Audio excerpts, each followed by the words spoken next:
Hola, ¿qué tal? Bienvenidos todos. Estamos continuando con los trabajos del centenario del artículo 3º constitucional.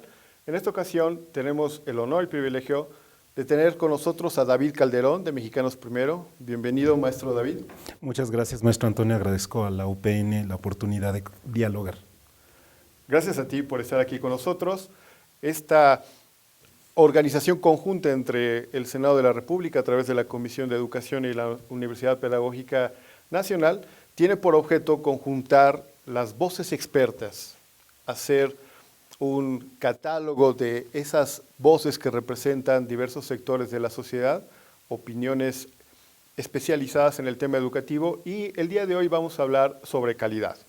El día de hoy nos toca diseccionar qué significa ese término de calidad, qué implicaciones tiene, y bueno, vamos a tratar de comenzar con esta discusión preguntándole, maestro David, en su opinión, en sus conceptos, ¿qué es calidad? ¿De qué estamos hablando cuando tocamos este término? Cuando hablamos de calidad educativa, nos estamos refiriendo a, digamos, un cierto contraste con la cantidad educativa. Típicamente, los gobiernos se vieron a sí mismos como proveedores de un servicio y por lo tanto, pues el valor de ese servicio estaba considerado en la amplitud de su alcance en la población, y entonces la meta fue constantemente ampliar la cobertura. Era una lucha contra el porcentaje de quienes estaban fuera de la escuela con respecto de quienes estaban dentro de la escuela. Pero más o menos a partir de los 90, en todo el mundo empieza la discusión de ok, ya los incorporamos a las grandes masas a la escuela, ya no están excluidos de la inscripción, pero pueden estar lejos de alcanzar los propósitos de la educación. Entonces, de este enfoque más cuantitativo pasar a uno más cualitativo. Y sirve de algo estar tantos años en la escuela, y el cumplimiento de grados escolares se refiere también al desarrollo de la persona. Entonces, cuando estamos hablando de calidad educativa, estamos hablando de esas características del logro de los propósitos de la educación, y no solo la incorporación en términos porcentuales de la población, y no solo la extensión en el tiempo de años de escolaridad. Muy bien. Muchos opinan que la calidad es difícil de objetivarse, que en cada región del país, por no hablar de un contexto mundial, la calidad tiene que estar correlacionada con las estructurales fortalezas y debilidades que tiene un país o un estado. ¿Qué opina al respecto? Yo creo que hay gran razón en esa perspectiva. Es un equilibrio entre aquello que es universal y aquello que es propio. A ver si me explico. En primer lugar, cuando hablamos de calidad educativa, estamos hablando de el logro de los aprendizajes, y no solo los aprendizajes cognitivos. Están también aquellos que tienen que ver con lo socioemocional, están aquellos que tienen que ver con la participación cívica, están aquellos que tienen que ver con la historia e identidad de la propia comunidad. Entonces, el tema de calidad educativa es cómo garantizamos que hay un logro equivalente, no necesariamente idéntico, para las personas cuando han cruzado por el sistema educativo nacional y después sencillamente por la escolaridad básica en distintas partes del mundo. ¿Cómo se convierte eso en, digamos, una especie de riqueza portátil que si yo cambio de región, si yo cambio de estado, en el caso de México, si yo cambio de modalidad educativa, se viene conmigo, digamos, el reconocimiento de todo aquello que he alcanzado? Y por el otro lado hay una condición muy importante. La calidad está ligada estrictamente a la equidad y a la pertinencia. Es impertinente hablar, por ejemplo, de cambio climático en Chiapas si eso no está referido a la, por ejemplo, deforestación local?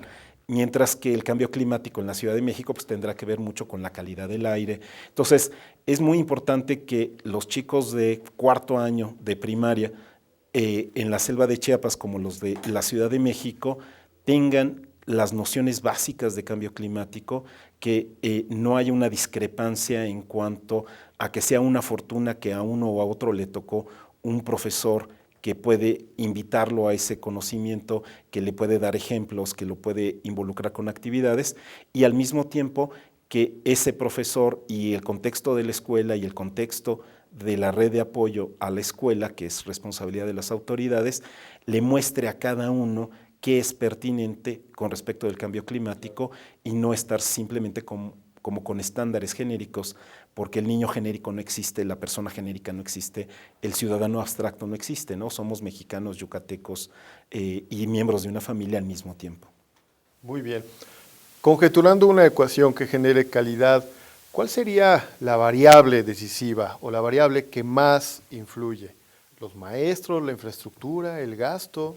Sin duda, todos los factores influyen, pero el determinante es la actividad del maestro.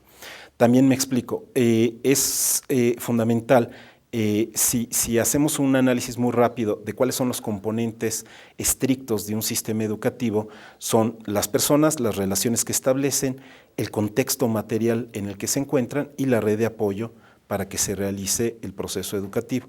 Entonces, las personas tienen que llegar listas para aprender y listas para enseñar, y tienen que establecer estas relaciones de confianza y de exigencia que son las típicas del aprendizaje. ¿Por qué no confiamos la educación a los padres de familia? ¿Por qué no el homeschooling es la opción? Porque una nación democrática requiere de la diversidad y del respeto a la diversidad.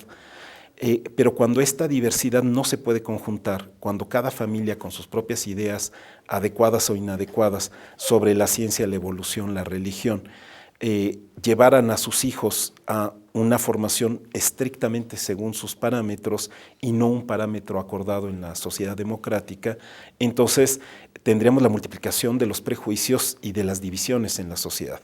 Entonces necesitamos este campo común y entonces se lo tenemos que confiar a agentes designados por el Estado que representan a la comunidad. Por eso el papel del maestro es tan importante, porque es el agente para la defensa de un derecho y por lo tanto, aunque es fundamental que haya una infraestructura adecuada, un gran maestro con limitaciones, y la historia de México lo demuestra cientos de miles de veces, puede ir más allá de las limitaciones del contexto. Digamos, desde la mismísima historia de el pastorcito de Guelatao, que tuvo grandes maestros, hasta el mundo contemporáneo, encontramos que es fundamental apoyar la infraestructura, pero no basta. Es fundamental tener mejores planes y programas, pero no basta.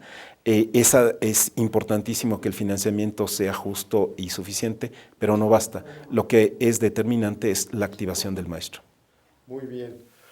Muchos opinan que la calidad comparte ADN con el fenómeno de la globalización, en la medida en que se trató de establecer un estándar de calidad que permitiera la convivencia mundial, las interconexiones, sobre una base sólida de habilidades y conocimientos. Sin embargo, en los últimos tiempos ha habido resistencias hasta estos procesos de globalización, que uno incluso pensaría que hay señales en sentido inverso. ¿Deberíamos de redefinir la calidad educativa ante estas resistencias para la globalización? Sí, yo creo que hay que, digamos, redefinir la calidad enriqueciéndola y ampliándola.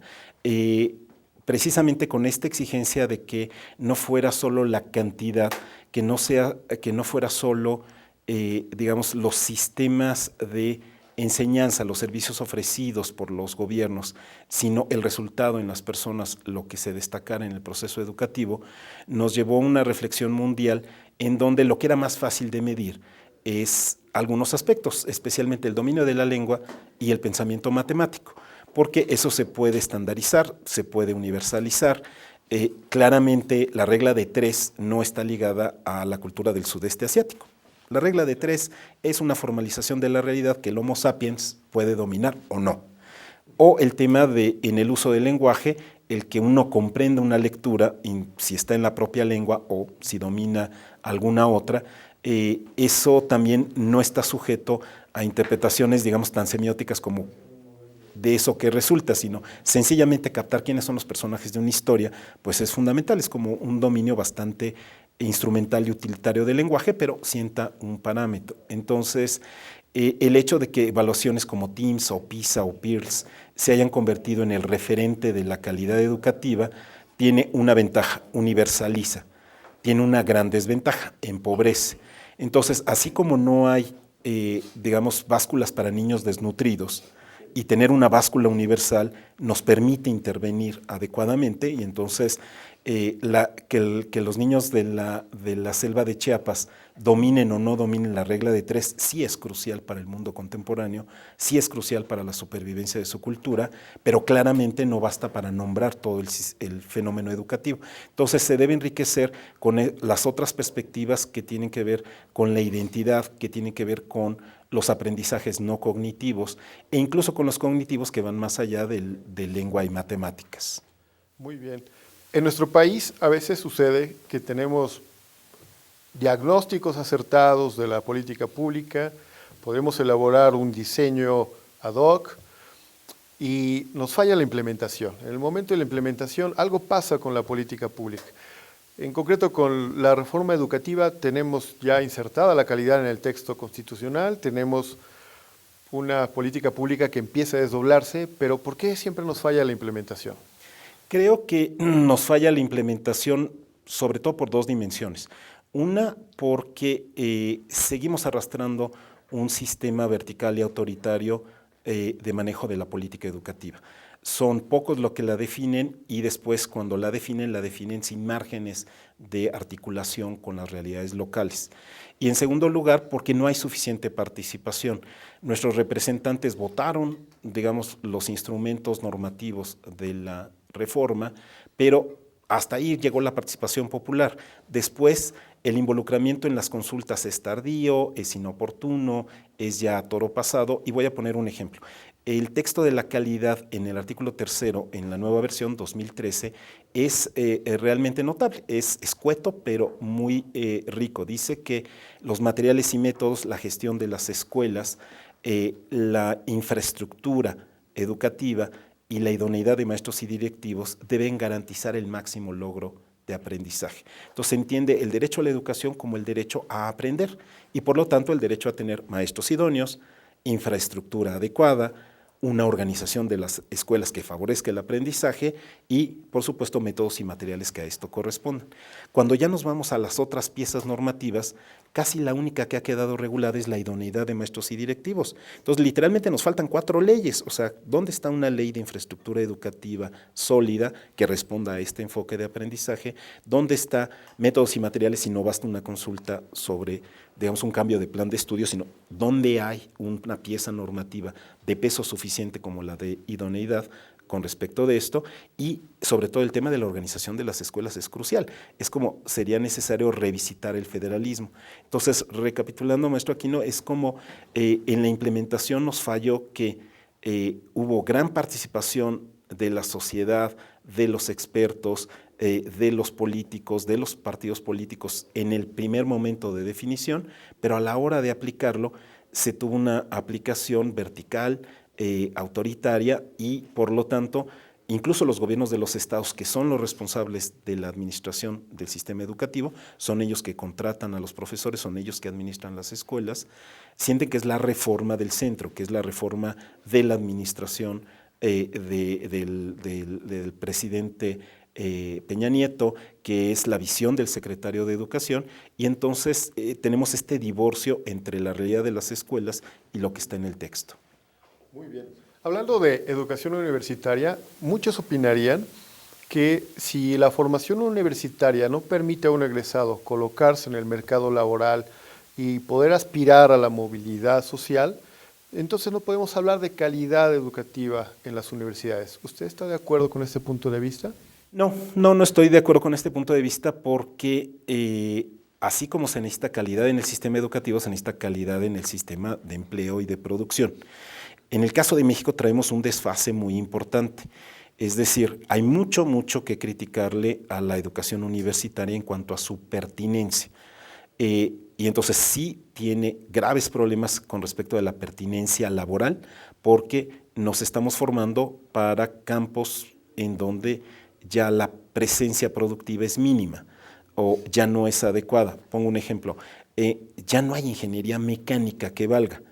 Ya la ingeniería está tan detallada, tan especificada, que tener una ingeniería mecánica es como estudiar ciencias. Ok, haz una licenciatura en ciencias, pero eso no te va a resolver un problema en cuanto a la aplicación de los conocimientos a las tareas productivas. Y por el otro lado, tenemos un mercado de un capitalismo todavía de compadres, como le llaman en Estados Unidos, en donde no son valorados los conocimientos avanzados. Entonces, traemos como una disyuntiva de todavía el sistema empresarial en México propicia mucho el trabajo no calificado, la formación dentro de la empresa para tareas mínimas y por lo tanto la verdad es que les basta como un bachillerato genérico y los títulos universitarios más bien son como indicadores con respecto de cuánta responsabilidad se le puede entregar a una persona, pero no son un respaldo de competencias para lo productivo.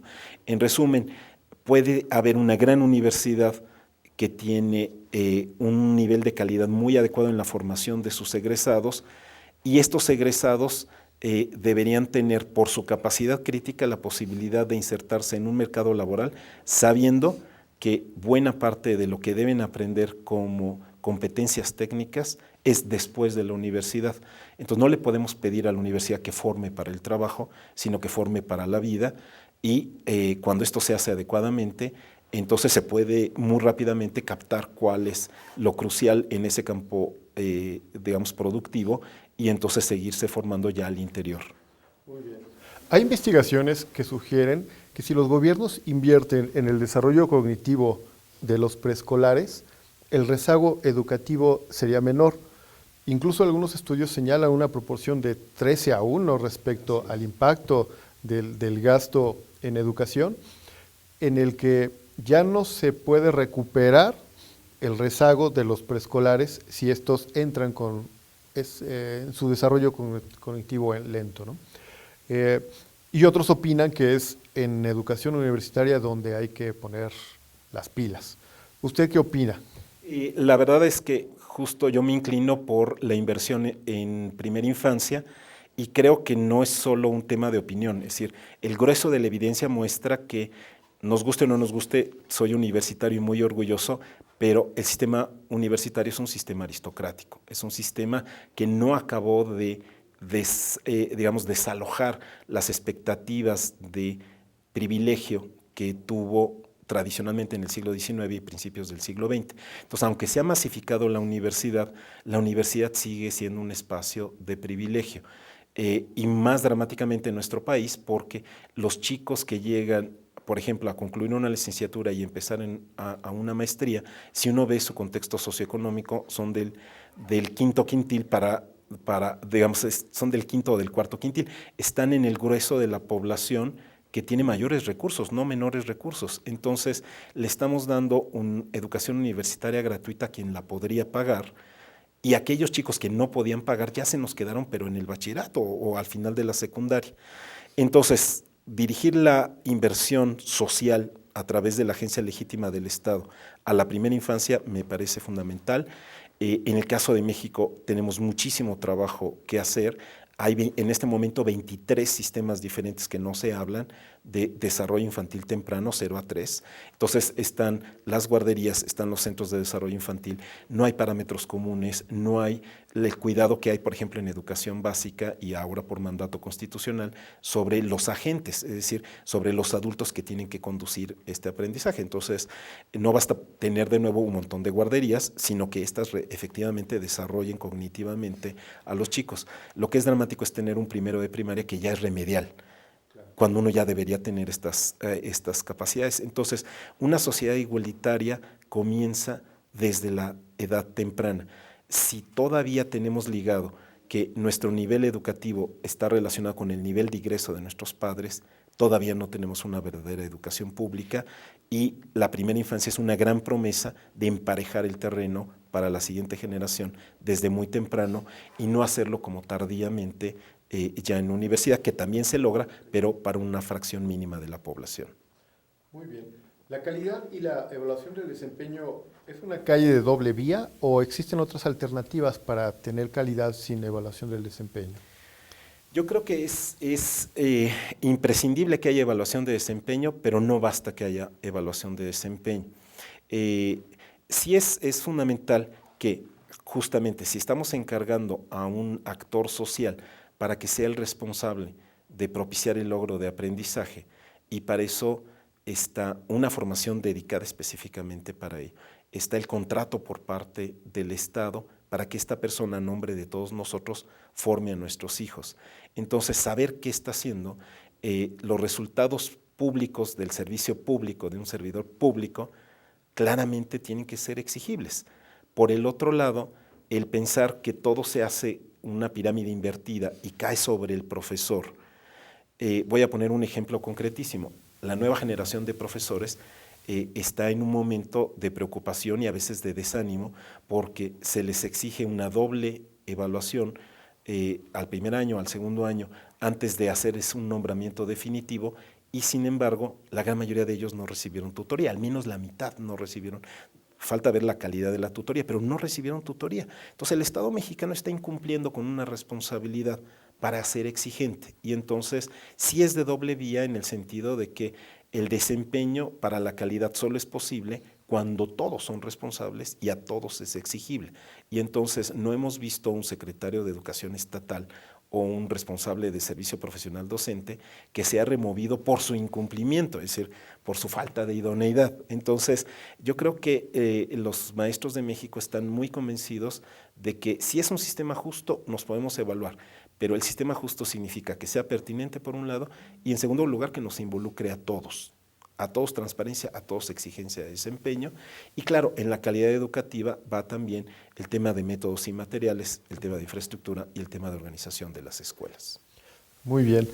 En otros países el debate sobre calidad educativa se está enfocando a la adquisición de las nuevas habilidades para este siglo. Nosotros estamos rezagados en cuanto a este debate, estamos todavía discutiendo temas que ya se discutieron en otros países que van más adelante que nosotros en educación. ¿Este rezago pone en riesgo al país? ¿Le parece decisivo este momento? Sí me parece decisivo y creo que necesitamos exigirle mucho más al proceso de nuevo modelo educativo, como se ha llamado, este cambio de planes y programas, porque es cierto que se está reduciendo su enfoque temático. Antes teníamos temarios interminables y digamos la dinámica resultaba contraproducente para lo educativo.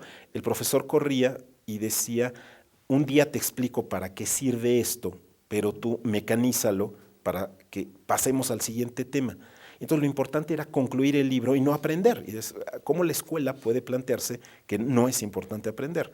Entonces, en los enfoques contemporáneos más sanos, tipo Finlandia, pero no solo Finlandia, Estonia, Colombia está avanzando en esa dirección, algunos países de África, lo importante es las habilidades, la posibilidad de seguir aprendiendo toda la vida. Entonces, mucho más importante de un temario de química orgánica es que yo pueda, por ejemplo, seleccionar información y confrontarla con otras fuentes. Eso es fundamental. Entonces, este tipo de habilidades y que sería una gran oportunidad de sumar a los maestros a una dimensión también de este tipo, si sus propias escuelas, las escuelas formadoras de docentes, deberían ser la punta de lanza de innovación en esa línea. No necesitamos temarios, no necesitamos, o sea, se aprende a propósito de algo, pero el orden de los factores literalmente no altera el producto. Es decir, alguien podría sostener que yo necesito saber de fotosíntesis a los 9 años o a los 12. La verdad es que sí, a los 15 años debo saberlo, pero a propósito de qué y cuánto influye en mi vida, es mucho más importante que yo sepa convivir, trabajar en equipo, plasmar mis ideas, tomar la palabra, discernir entre información que es sospechosa, otra que está más fundada.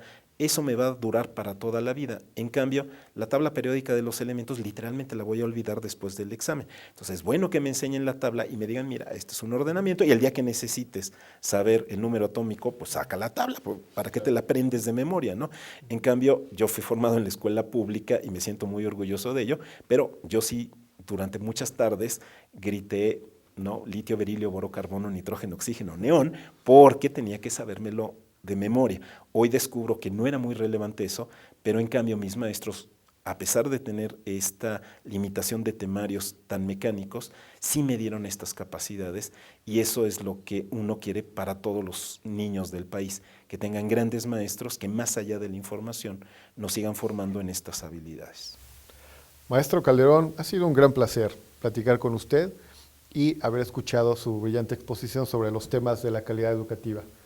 Este ha sido otro segmento de nuestras cápsulas de televisión que buscan contribuir a tener un debate educativo nacional en gran envergadura, recopilando las voces más brillantes, más autorizadas y generadas desde la diversidad nacional. Muchas gracias.